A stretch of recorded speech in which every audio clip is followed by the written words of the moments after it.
CNN loves to pretend a thing. CNN loves to pretend that they are the great, great protectors of good, certified, 100% true, USDA-approved information. Those of us who watch CNN know, of course, that nothing could be further from the truth. I will say this again, and I'm going to make this point and press this point home as often as I can. The COVID Psyop gave us the perfect opportunity to investigate every single Mockingbird Media entity because they all took government monies to promote fear. They all took pharma monies to promote fear. That pharma money came from the government. The talking points came from the government. They all had contact with, in fact, the government on the issue of COVID. And lockdowns and masks and the shots.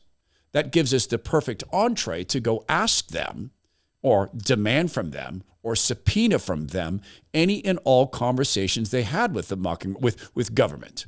It gives us the opportunity to ask their sales executives, what promises did your editorial teams make in regard to covering pharma?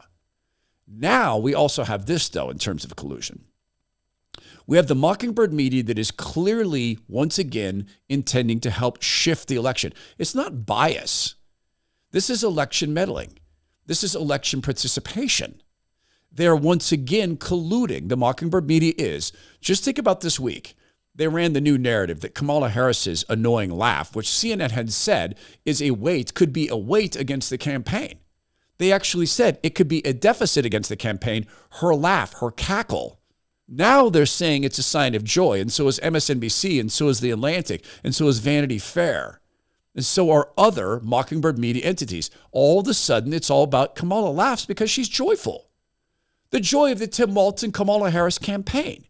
This is collusion. It's every bit the collusion that if Google and Apple got together and agreed on features on phones and price on phones, they would limit consumer choice. The Mockingbird Media is limiting consumer choice when it comes to information.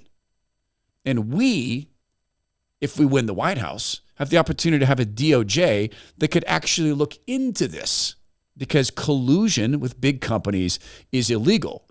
And that's unlikely to happen because the Mockingbird Media, of course, is going to claim, well, this is a free speech violation, as they encourage free speech violations on behalf of their enemies. So I'll show you what CNN said, and I'll ask this question is, how do they sleep when they say things like this? How do you sleep? Do you stress your way through the night, or do you have to do that thing where you have to think about how to sleep? I go through phases or seasons where I have to remember how to sleep. I get that a lot less when I use Magnesium Breakthrough because Magnesium Breakthrough is not a sleeping pill. It starts by relaxing you, by regulating the stress hormone cortisol and other hormones in your body that can lead to stress. It also helps you with regularity. Hey, if you're bloated and stuff before you go to bed, good luck getting a good night's sleep. It ain't going to happen. Magnesium Breakthrough is special. If you go to any of the China marts, you're going to get fake synthetic magnesium, maybe 2 types of it.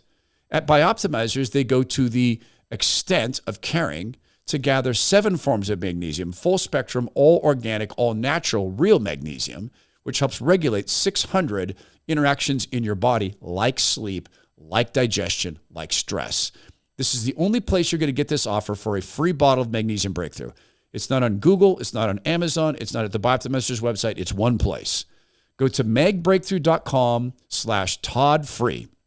That's magbreakthrough.com/Todd-free, and you will get a free bottle of Magnesium Breakthrough. No questions asked. magbreakthrough.com/Todd-free. So here is CNN, and they care so deeply about dis and misinformation, particularly when it comes from the evil, new Orange Hitler Jr., Elon Musk. Musk's rise as a Trump backer comes as X has turned into a haven for the spread of misinformation. Since buying the site almost 2 years ago, Musk's site has struggled to control it on topics ranging from the election to the assassination attempt against Trump. Sometimes the bad information has been boosted by Musk himself, who posted a conspiracy regarding the attack on Paul Pelosi in October of 2022. So Elon Musk is the big new Orange Hitler Jr., and CNN's deeply, deeply concerned.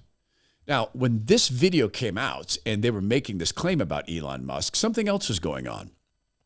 It turns out that the Harris campaign is editing news headlines. This is a very smart play, very, very good idea, very, very, very dishonest. They're buying Google ads and then editing the headlines of so-called trusted news organizations. AP News, VP Harris Economic Vision, lower costs and higher wages. USAtoday.com, Tim Walz military service, 24 years in the National Guard. Inflation is down, Reuters.com. It turns out that these aren't the actual headlines. It is a Google ad. Oh, and by the way, Google says the ads don't violate their rules, but it happened that a similar practice was banned on Facebook. Colin Rugg had this story. That's disinformation. I don't know that CNN has reported on that. They're not going to, because they obviously don't care about disinformation. They care about information. They care about being the ones in charge of the information. CNN decided to sit down with J.D. Vance.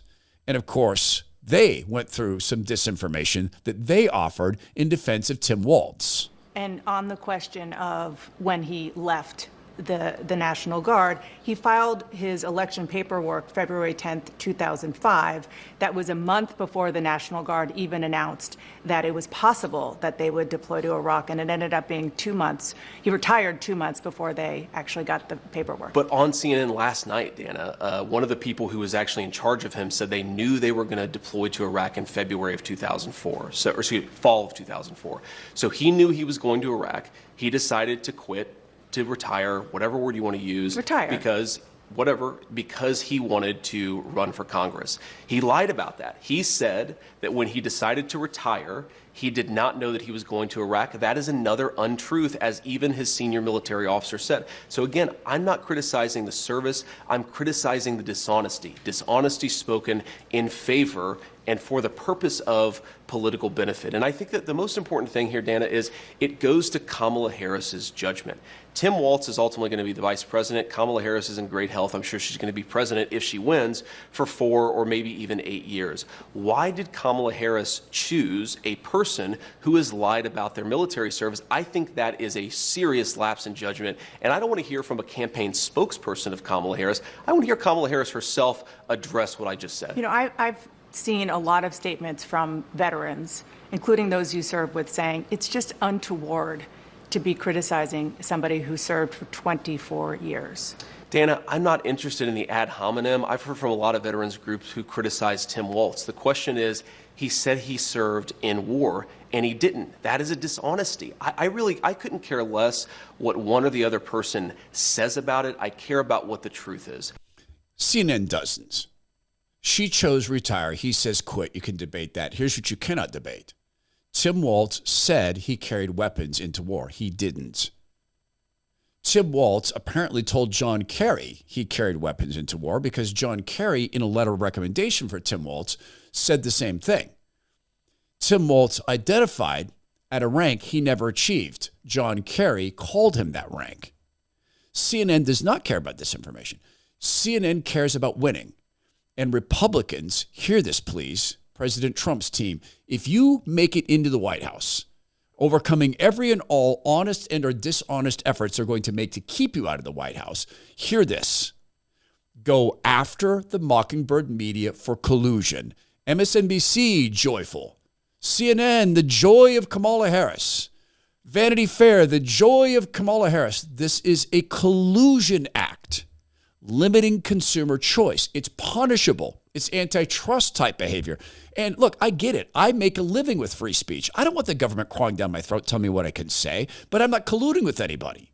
They are. It's obvious. So do the investigation. Make the management come in and answer questions as to why so conveniently they align in the same position on stories. It would be good for America. It would be good for America if the media actually had to fear a little bit, because right now they firmly believe they cannot be held to account. But I'll remind you of something. Drugstores were. Oh, no, hear this. During the cigarette lawsuits, you know what drugstores had to do? They had to give up advertising space in their stores, which is very valuable. They make a lot of money on that, to advertise how bad cigarettes were and are for people. That was part of the settlement. Wouldn't it be amazing if CNN and MSNBC and Vanity Fair and USA Today and all these organizations had to give up advertising space as part of a settlement, admitting that they'd misled Americans for how many decades in an effort to have unbridled control over who gets into the White House? It would be glorious, and it would be godly, because God is light. In him there's no darkness at all.